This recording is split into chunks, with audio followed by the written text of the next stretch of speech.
Wala nang salisalita pa. Sumulong na ang tatlo pa ibaba habang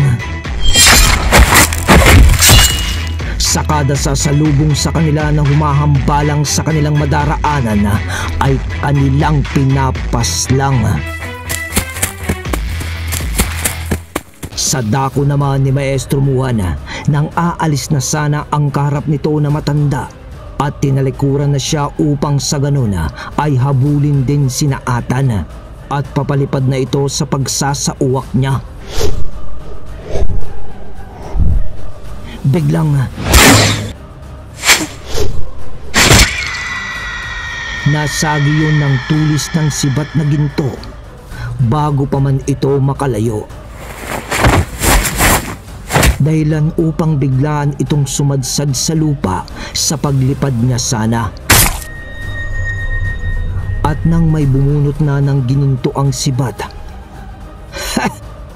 "San ka pupunta, Lamudyo? Balita ko makapangyarihan ang lahi nyo.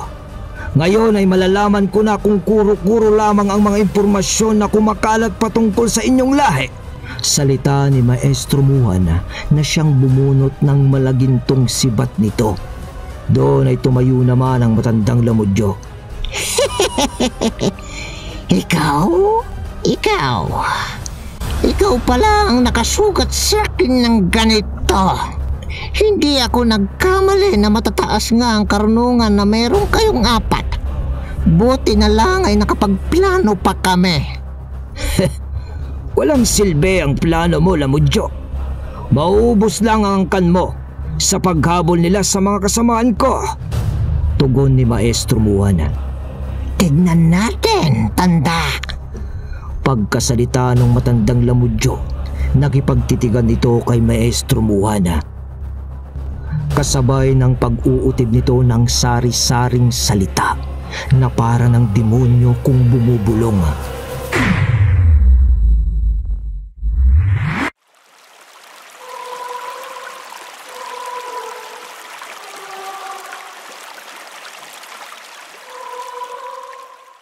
At doon ay bigla na lang silang napadpad sa gilid ng isang malawak na ilog. Tapos ay tanghali na ang kasalukuyang oras sa lugar na ito. Pero hawak pa rin naman ni Maestro Muhan ang sibat nito nang mapansin niyang mga bato na maliliit ang kinatutungtungan nila at sa kapaligiran nun ay may mga ilan-ilang buhanginan na rin. Ikinararangal kong makalaban ka, tanda, dito sa aming pinanggalingang lugar, ang Lamudyong! Wika nung matandang kaharap ni Maestro Muhan. Doon ay tumugon naman si Maestro Muhan ng "Hindi mo ako malilinlang. Makikipagtagisan ka na rin lang ng orasyon. Ay gusto mo pa akong linlangin sa loob ng aking kaisipan?" Salita ni Maestro Muhan sabay patama ng dulo ng kanyang sibat sa bato.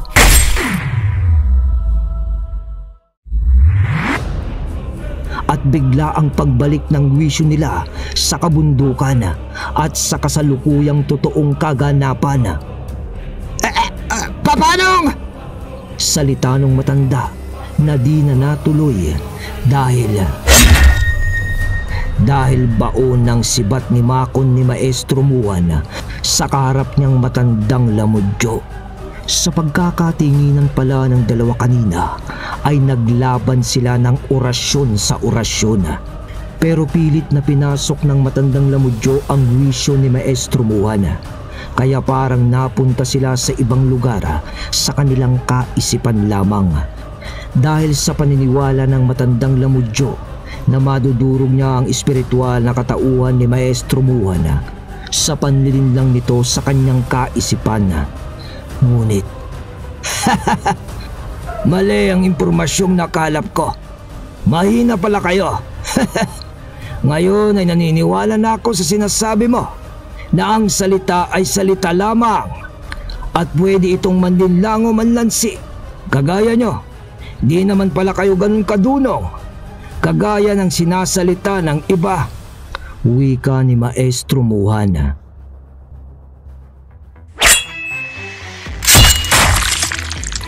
Samantala, sa bahagi naman tayo kung saan naroon sina Atan. "Nuriel, tawagin mo na si Kapambulod!" Salita ni Atan kasabay ng pagkarinig nila ng isang tunog ng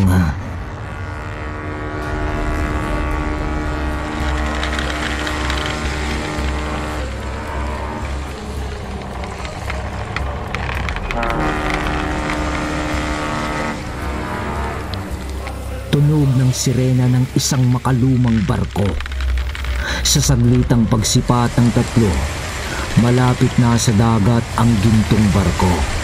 Isa lang ang ibig sabihin nun, mas lalo nang dapat na magmadali sina Atan sa pagbaba. Dahil sa kung sakali man na tama nga ang hinala nga nila ni Maestro Muan na dun nasasakay si Asura at ang mga kasama nito upang lumipat sa isla ng Subali sa baybayin ng Romblon. Sa sinabing yun ni Atan kay Nuriel na dapat na niyang tawagin si Kapambulod, lumabas si Kapambulod kasama ang ilan sa mga hukbo nito. Dahil sa buhay na buhay ang espiritual na pondo ni Nuriel, ay nagawa nitong magdala ng kanyang mga kasama. Paglitaw nila Kapambulod sa kanyang pagsasamateryal, wala nang sabi-sabi pa. Salida nito ng kanyang kahoy na palakula sa mga kalaban nila Atan na mga lamudyo na patuloy pa rin na humahabol sa kanila. Pag-alis ng mga kaluluwa ng mga lamudyo sa katawan ng mga ito dahil sa palakol ni Kapambulod. At sigaw naman ni Kapambulod kay Nuriel ng "Tumuloy na kayo! Tumuloy na kayo, Nuriel!" Bigkas nito pagkatapos niyang tanggalin ang isang kaluluwa ng isang lamudyo na hahabol pa kay Nuriel. "Tara na!" "Kartel!" bulong ni Atan sa pagkumpirma kay Kartel. "Atan!" tugon ni Kartel.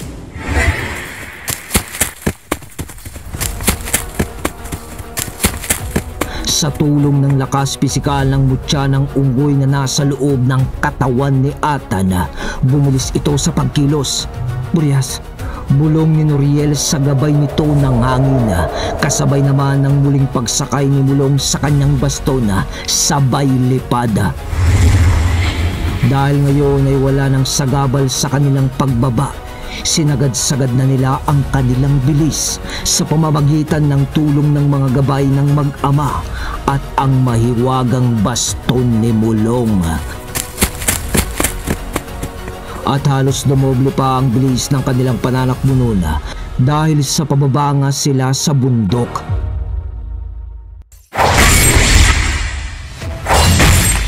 Habang hinaharap ni Kapambulod ang mga lamudyo, kasama ang ilan sa mga itong mandirigma niyang engkanto. At mukhang itinatabi naman ni Atan ang pagtawag sa hukbong dalakit noon dahil sa hindi pa niya alam kung anong klaseng mga nilalang ang makakaharap nila sa pagbaba nila ng bundok. Dahil maaaring meron ding kasama na ibang nilalang si Asura sa ginintoang barko. Habang nananakbo nga sina Atan ay patuloy pa rin sa pakikipaglaban sina Kapambulod. Ngunit hindi nang tagalan pa ang labanan naman na yun dahil sa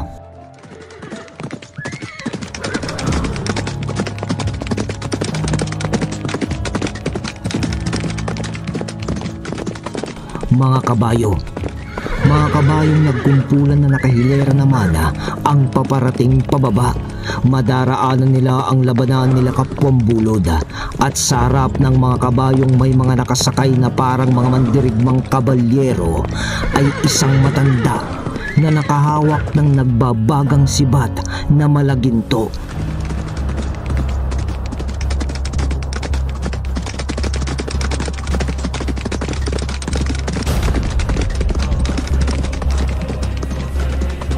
At yun na nga ay walang iba kundi si Maestro Muan na pasunod na rin pala kina Atan sa pagbaba. Hanggang sa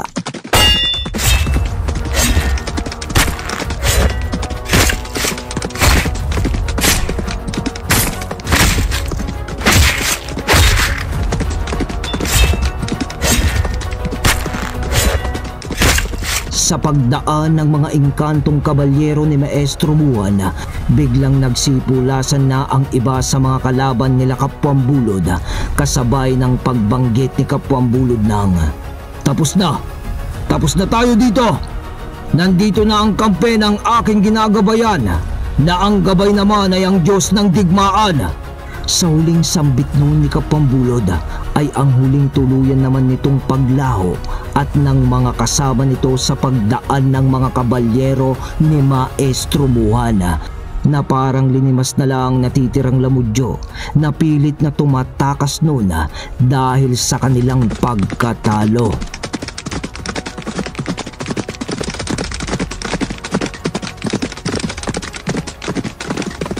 Nalagpasan nila Maestro Muhan ang mga yun na parang wala lang, at dumiretso na ang mga ito sa pagsunod kina Atan.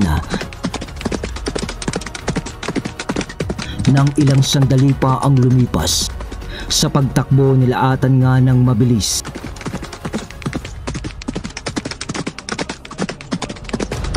bigla na lang may sumabay naman sa kanila ng dalawang kabayo na nanggaling sa kanilang likuran.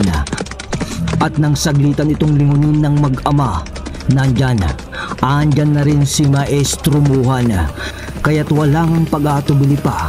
Alam na nila ata ang ibig sabihin ng pagtapat sa kanila ng kanyang anak ng dalawang kabayo sa kanilang pananakbo. Kaya naman, habang matuloy na nananakbo ang lahat, puwera lang kay Mulong na lumilipad gamit ang kanyang baston. Sumakay si Atan sa kabayo habang nasa mabilis silang pagbaba. Sumunod si Nuriel. Para namang may mga sariling isipan ang mga kabayong yun, dahil sa inayon naman nila ang kanilang bilis para makasakay sina Atan sa ganung antas ng kanilang pagtakbo.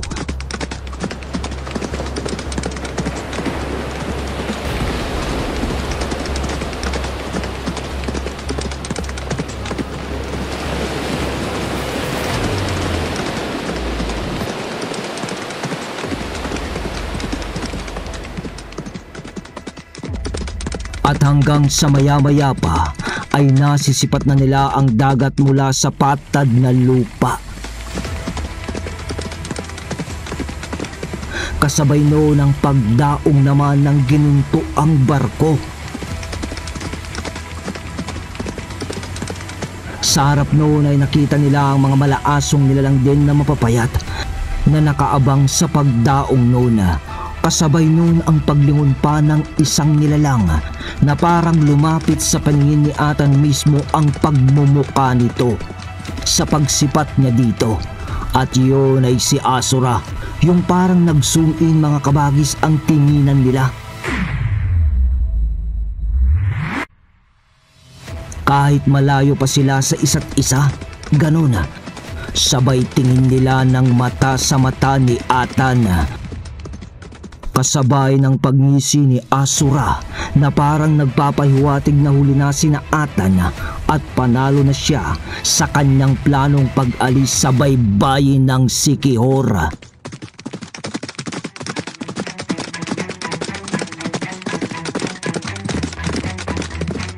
Nagpatuloy sa pagtakbo ang mga kabayong nagsamateryal mula sa hukbo ng Diyos ng digmaan na gabay ni Maestro Muhan upang humabol nga sa mga kaganapang mangyayari o nangyayari na nga sa gilid ng mahiwagang bundok. Ngunit bago dumapo sina Atan sa mga yun, bumabaliktad na ang ilan sa mga kabayo na may lulan na mga mandirigmang kabalyero.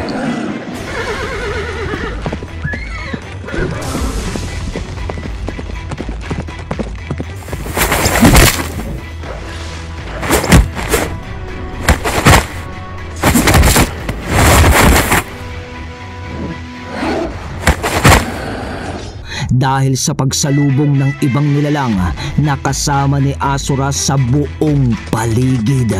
Ngunit nagpatuloy sina Atan hanggang sa sumenyas na rin si Asura sa mga malaasong nilalang na salubungin na sina Atan at harangan.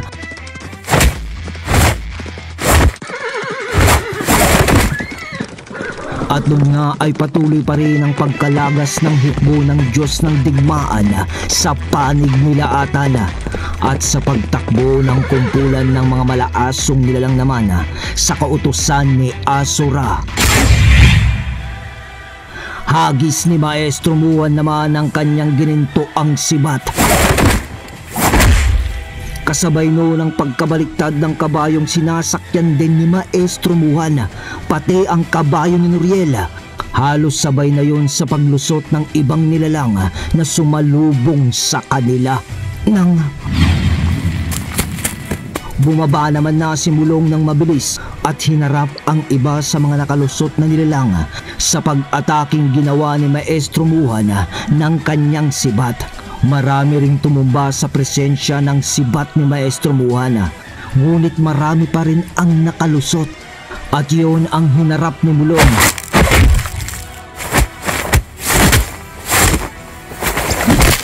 Nang ibigay mo sa akin ang tungkod. Ibigay mo sa akin ang tungkod, Lazaro. Ginos! Dalhin mo ang tungkod!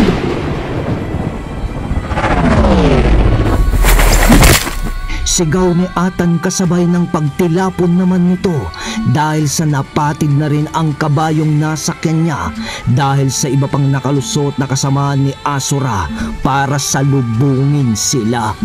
Ngunit pabagalin natin ang sitwasyon sa ating mga imahinasyon habang nasa ere si Atan. Kasabay ng bilis nagliwanag ng kidlat ang paglitaw ni Haring Ginos at sa tabi ni Atan sa ere si Lazaro. Atan! Salita niya sabay pasa ng tungkod ang buto ng danaya. Nahawakan yun ni Atan, kaya't bago ito dumapo sa buhanginan sa kanyang pagkalaglag.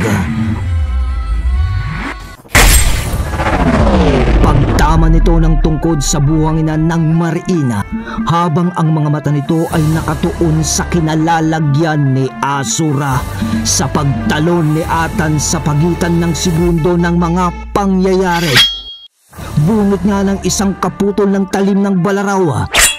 Sabay wasiwas niya agad kay Asura sa mismong pagmumuka nito. Agad na umatras naman si Asura sa bilis ng kanyang paggalaw at konti na lang ay hagip na ng kaputol ng talima ang pagmumuka ni Asura. Napaikot pa nga si Atan sa sobrang bilis ng kanyang pagbuelo at lakas. Sabay sa pagkakataong yun ay hinugot naman ni Asura ang orihinal na 13 talim at aambasa na kay Atan ng pagsaksak. Ngunit paglitaw ni Haring Ginos sa halili ni Atan sa pakikipaglaban, ngunit nailagan pa rin ni Asura ang nagbabagang espada ni Haring Ginos. Kaya naman pagkatapos umikot ni Atan, sukbit nito ng isang kaputol ng talima at gamit niya naman ang paghabol ng pagpalo ng tungkod sa pagmumuka ulit ni Asura.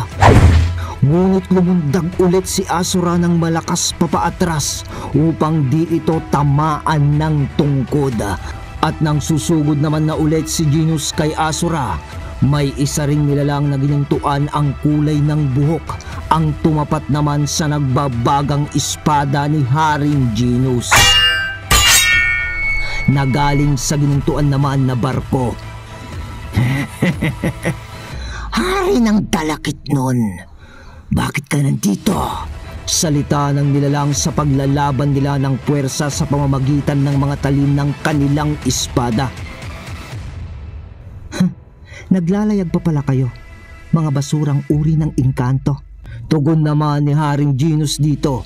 Samantala, kasabay ng mga kaganapang ito, ay nakabangon naman na si Nuriel at Maestro Muan sa kanilang pagkatumba. Nang makabangon si Nuriel, alam niya sa kanyang sarili na kailangan ng tulong ng kanyang ama. Kaya't muling paglabas ni Kapwambulod sa kanyang pagtawag, kasamang muli ang kanyang mga ilan sa mga mandirigma din. Hinugot naman noon ni Mulong ang sibat ng kanyang kapatid sa gitna ng labanan. sabay hagis papabalik sa kanyang kuya. Para namang bato-balani na sumuyo na lang ang sibat ni Makon papabalik kay Maestro Muhan. At sunod pa noon ang pagbabalik ng sibat sa papel na nagbabaga sa mga kamay ni Maestro Muhan. Sabay basa niya dito at pagkumpas ng mga palipad-hangin na salita na pangwasak ng mga nilalang na naaayon sa grupo ni Asura, sapagkat ginawa niya ang paraan na ito na naaangkop lamang sa grupo nila Asura o uri ng mga aswang na binuhay noon ng 13 talim ng Balaraw.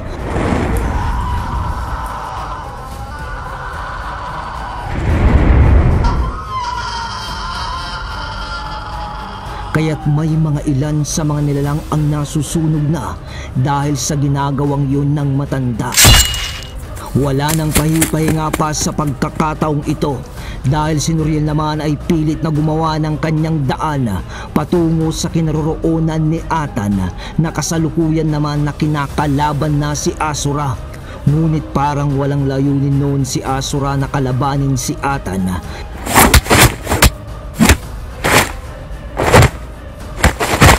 Sapagkat sa bawat pag-atake ni Atan ay umiilag lang ito papaatras na para bang may hangad na itong makaakyat ng gintong barko.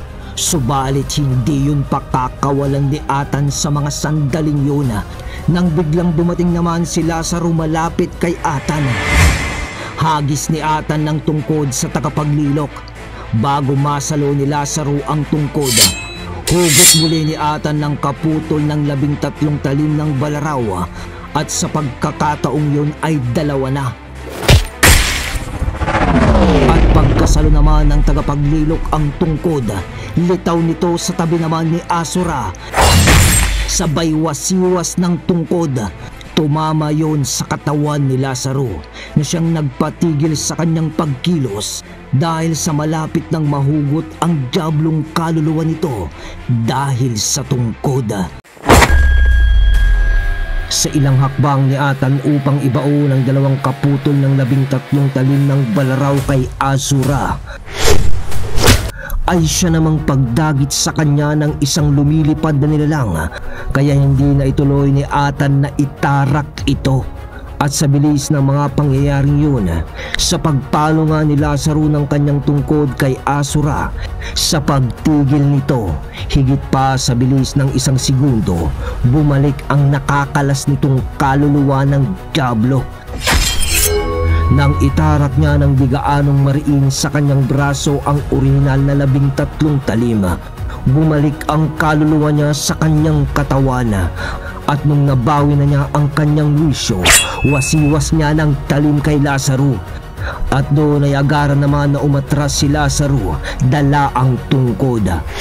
Samantala, si Atan naman sa nilalang na tumangay sa kanya sa pamamagitan ng pagdagit, saksak sa paa ng nilalang na malapaniki na siyang nakadakma sa balikat nito. "Bitawan mo ako! Bitawan mo ako, demonyo!" Salita pa ni Atan, kasabay ng paglaglag nito sa buhang inana kung saan nagaganap pa rin ang labanan.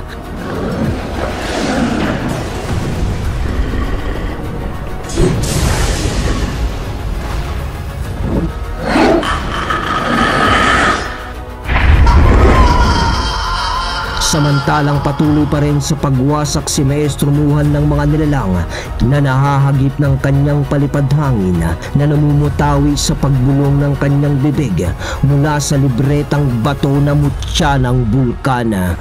Sa paglaglag ni Atan ay siya namang pagdating ni Noriel, papasugod naman kay Asura gamit ang bilis ng hangin na nakapalibot sa katawan ni Noriel, kasama ang kapangyarihan o gabay ng kanyang 2 mutya.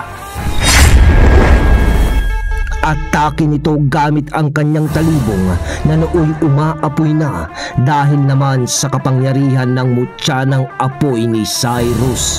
Ngunit sinalag ulit yun ni Asura gamit ang 13 talim ng Balaraw. "Anak ng tagapagmana," salita ni Asura. Sabay pwersahan nitong itinulak si Nuriel sa pamamagitan ng naglalaban na balaraw at ng talibong ni Nuriel. Napaatras si Nuriel dahil sa bigay na yon ni Asura. Kasabay naman ng mga kaganapang ito ay ang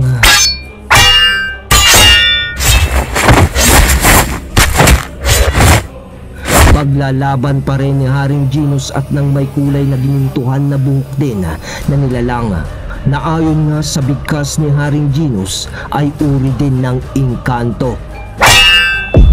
At sa biglaang pagtatama ng kani-kanilang espada ay nanalsik ang isa't isa, at doon ay nagkaroon ng ilang dipang distansya. Pero sa pagkakataong yun ay itinaas ni Haring Ginos ang kanyang espada kasabay ng mga salita o usal na gamit ng isang haring engkanto. Sunod noon ang paglakas ng alon sa dagat at pagbayo ng malakas na hangin.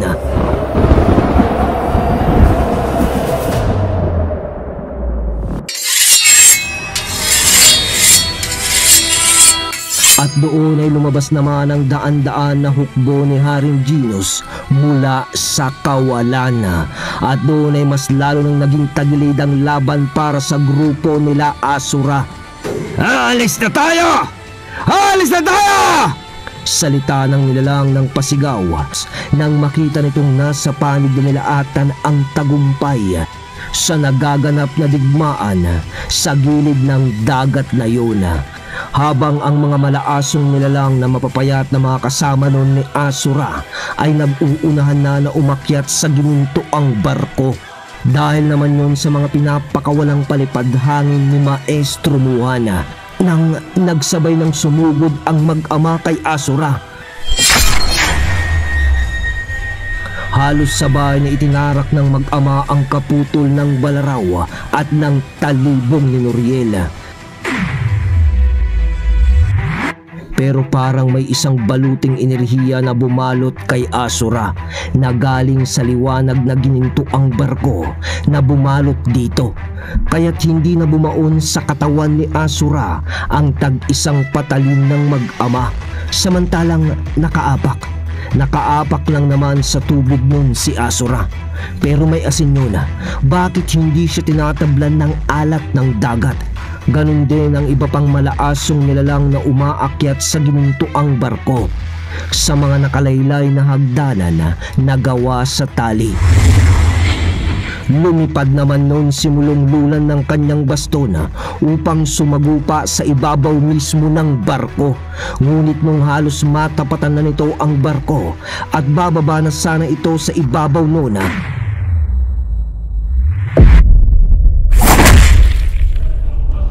biglang nanalsik si Mulong na para bang may isang espiritual na enerhiyang sumangga sa paglapag nito sa barko.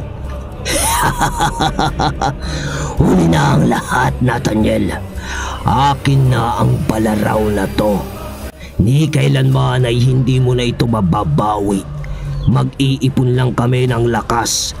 Lahat ng mga mandaragat o mangingisda ay aming kukunin upang buhayin muli bilang mga aswang." Salita ni Asura habang papaatras nito hanggang sa umabot na ito sa lubid na nakalaylay sa barko.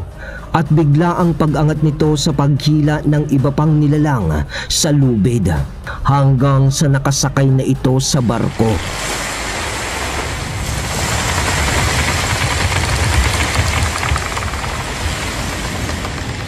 Samantala ay sa pagkalaglag naman ni Mulong sa muli niyang pagbangon ay siya namang paglapit sa kanya ni Maestro Muhana. "Halika na, kapatid ko!" At sa mga sandaling yun, hindi pa rin sumusuko noon si Atan dahil hindi pa maliwanag sa kanya kung ano bang nangyayari, kung anong hiwaga ang ginagawa ng barko, na bakit hindi nila magawang makapasok sa palibot ng ginintuang barko. "Lazaro, bigay mo sa akin ang tungkod!" Hagis nga ni Lazaro kay Atan ng tungkod. Sabay Sa pagbali ni Atan ng segundo sa pamamagitan ng tungkod, mabilis na tumalon ito sa pagitan ng segundo patungo sa kinatatayuan ni Asura na noon ay nakatanaw na sa kanila mula sa ginintoang barko. Ngunit sa bilis ng pangyayari, parang may humadlang sa pagtalon ni Atan sa segundo. At nakita na lamang niya ang kanyang sarili na bumalik ito sa kanyang kinalalagyan. Hindi tumalab ang kapangyarihan ng tungkod. Nang uulitin sana ni Atan ang pagtawid sa oras gamit ang tungkod, biglang may isang mainit na kamay na humawak sa kanya. Sabay sabi sa kanya nito nang, "Atan, wag na. Nasa dimensyon na sila ng ginintuang barko. Nakikita na lang natin sila o ang ginintuang barko na yan. Pero ang totoo ay nakatawid na sila mula dito sa normal na mundo. Ibig sabihin ay palakbay na ang barkong yan papunta sa isla ng Subali." Salita ng isang napakatangkad na lalaki. At paglingon ni Atan dito, si Haring Genus iyon. Kasunod noon ang paglapit pa ni Maestro Muhan at mulong sa likod ni Atan. "Tama siya. Tama ang Haring Dalakit noon, Nathaniel. Kahit anong gawin pa natin ngayon, ay hindi na natin makukuha ang 13 talim sa ngayon. Dahil nga sa mahiwagang barko na yan." Labis na galit at pagkadismaya ang naramdaman noon ni Atan sa sinabing yun ng dalawa, habang nagtatama ang ngipin ni Atan sa loob ng kanyang bibig. Mapait niyang tinanggap sa kanyang sarili ang kanilang kabiguan para makuha ang 13 talim sa pagkakataong iyon.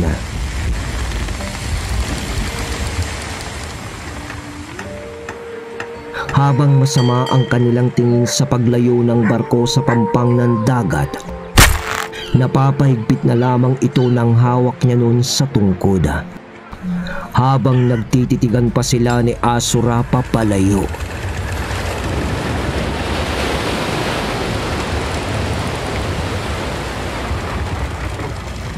Hanggang sa isang napakalaking alon na lamang ang lumamon sa ginintuang barko.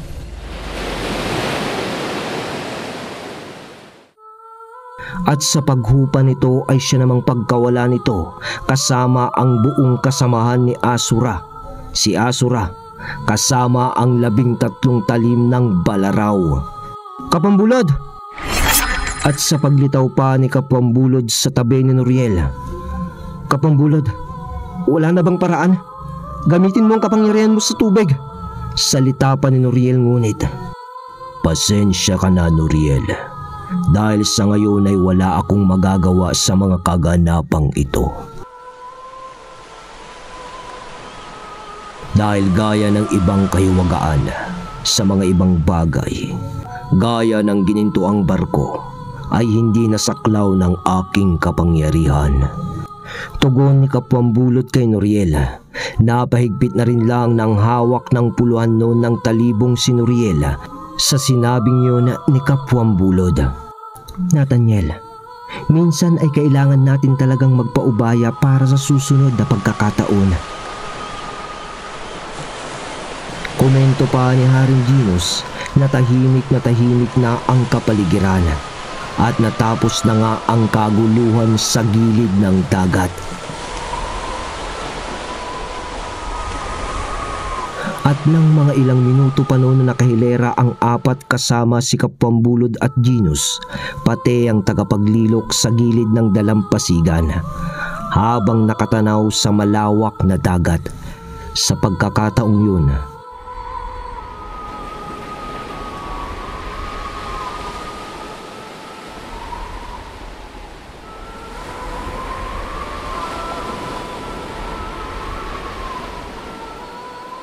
tunog ng hangin at daluyon ang tumalima sa kaganapan sa paligid, na para bang nagpapahiwatig ng pagninilay-nilay ng saglitan sa buong grupo nila Atan. Sa pagkakataong ito ay bigo sina Nathaniel. Nang gabi na yun ay sunod naman na ang pagpukaw ni Haring Genus kasama ng kanyang sandataan. at ni Kapwang Bulod na kasama din ng kanyang mga kasamahan. At nagpasya na sina Atan na umuwi muna sa lugar nila Maestro Muan upang mapag-usapan ang mga bagay-bagay. Kung ano ang susunod nilang hakbang sa paghabol nila sa 13 talim ng Balaraw. Sa pag-uwi nila, inumaga na nga ang mga ito.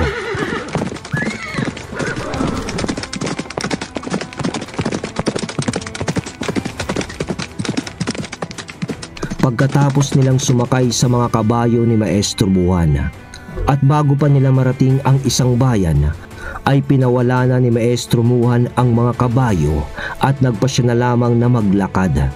Total ay malapit naman na sila sa baryo nila Maestro Muhan. Pagkadating nila, kinahapunan din ang araw na yun. Pagkatapos nilang magpahinga, kumain at makabawi ng lakas ay napagpasya na nilang puntahan si Mang Bandong. At sa pagkakataong ito ay kasama na si Maestro Muhan. May binabalak sina Atan at yun ang kanilang pag-uusapan sa munting barko ni Mang Bandong. Sa pagdating nila sa dalampasigan, nandun pa rin naman ang munting barko ni Mang Bandong. Ngunit sa kanilang pag-akyat ay wala naman doon si Mang Bandong. Mang Bandong! Manong! Uwi ka ni Atan sabay sisipat-sipat ito sa paligid ng barko. Hanggang sa... Atan! Atan! Si Mang Bandong ay tumatakbo sa gilid ng dalampasigan at may bitbit ito na plastik. Hanggang sa bumagal na ito sa pagtakbo at naglakad na lamang ng malapit na ito sa kanyang munting barko. Nakangiti ito habang paakyat sa hagdanang kahoy nito na nakaabang na doon bago pa man dumating sina Atan. Atan yun! Ano? Uuwi na ba tayo? Sinubukan kong namasyal dyan eh. Nagbaka sakali kasi ako kung may bibilhan ng gulay tsaka karne para may maulam na rin. At buti na lang, nakakita rin ako ng munting merkado.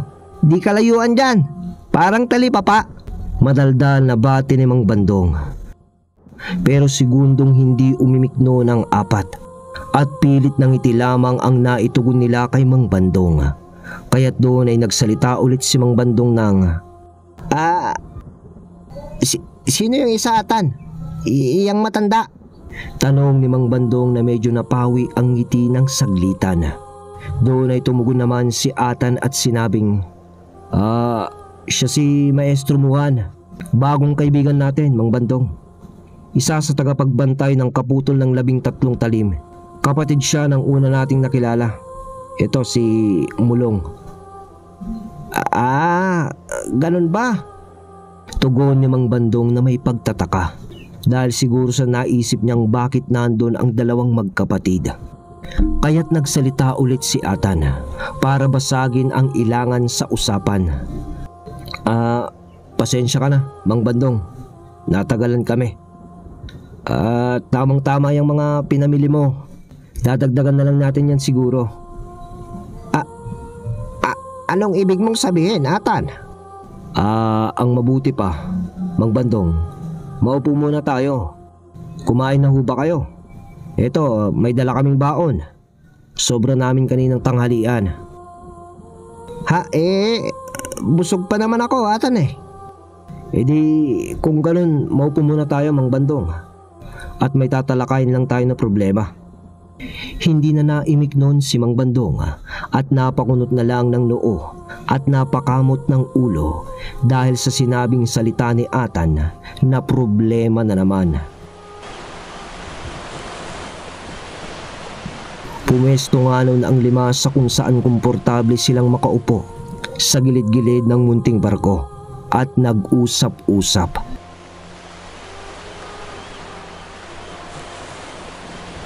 Hanggang sa... Ano? May bayan ng rumbla, Atan? Reaksyon ni Mang Bandong na may pagkabigla sa kanilang usapan. Pero... Atan, bakit? Doon ay binunot naman ni Atan ang 2 kaputol ng 13 talim ng balaraw at sinabing, Eto, Mang Bandong. Ito ang 2 kaputol ng 13 talim. Ang 2 to ay parte ng 13 talim, nung ito ay kumpleto o espada pa, ayon kay Maestro Muhan. Ngunit ang orihinal na talim o ang puluhan nito, gaya nga ng sinabi ko nung unang pagbalik namin dito, ay natangay na nung nilalang na pumatay kay Timot, at hindi pwedeng mapa sa kamay niya ang 13 talim ng mahabang panahon. Dahil alam kong sa mga susunod na panahon ay gagamitin niya ito sa masama, kaya't kailangan nating magapi ang nilalang na yon.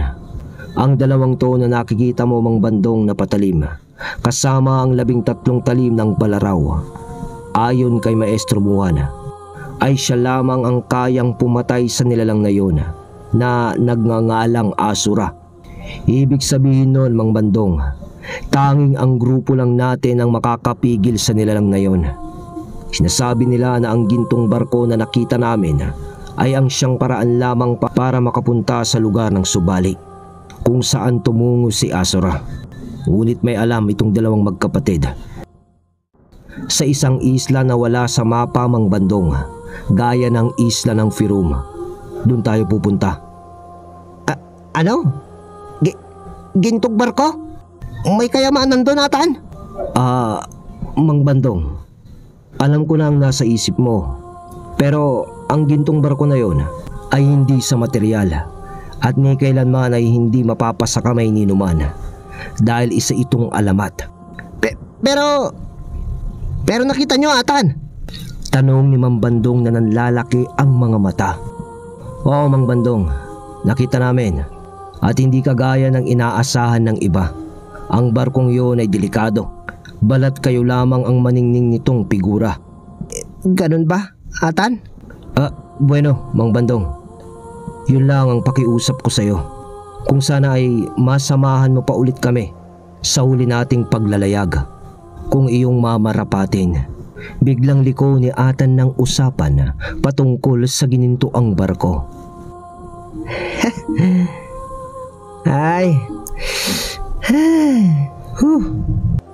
Napahinga pa ng malalim noon si Mang Bandong sa tanong na yun ni Atan. At sa uli, Atan naman eh. Sige na nga. Kung di lang ganun kalalim ang pinagsamahan natin sa mga kababalaghan at mga kaganapan eh. Natatakot na talaga ako kasi, Atan eh. Isla ng Firum. Tapos ngayon, isla naman ng Subali. Sandali, ano bang mga nilalang ang nakatira sa isla na yon? Sabi nila, Mang Bandong, mga taong lobong nakatira dito. Ano? Taong lobo? Panghihina ni Mang Bandong sa kanyang narinig, ngunit ganun pa man ay hindi na rin ito nakatanggi.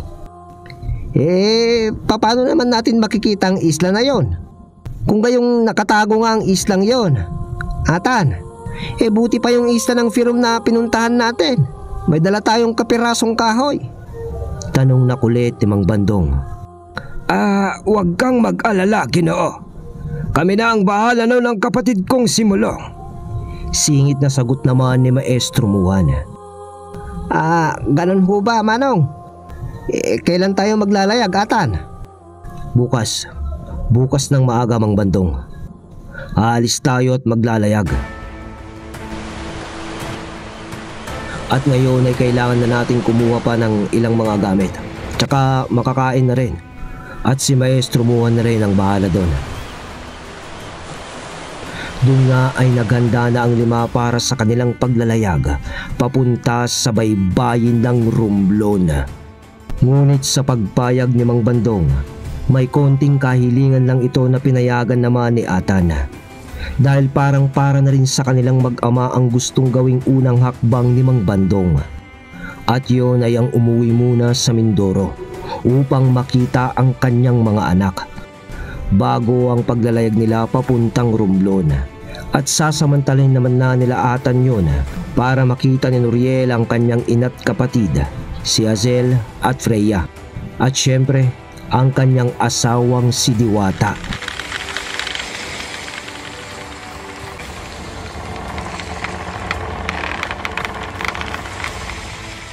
Kaya't kinaumagahan ay naglayag sina Atan pauwi muna, na sinang-ayunan naman na magkapatid na si Muhan at Mulong.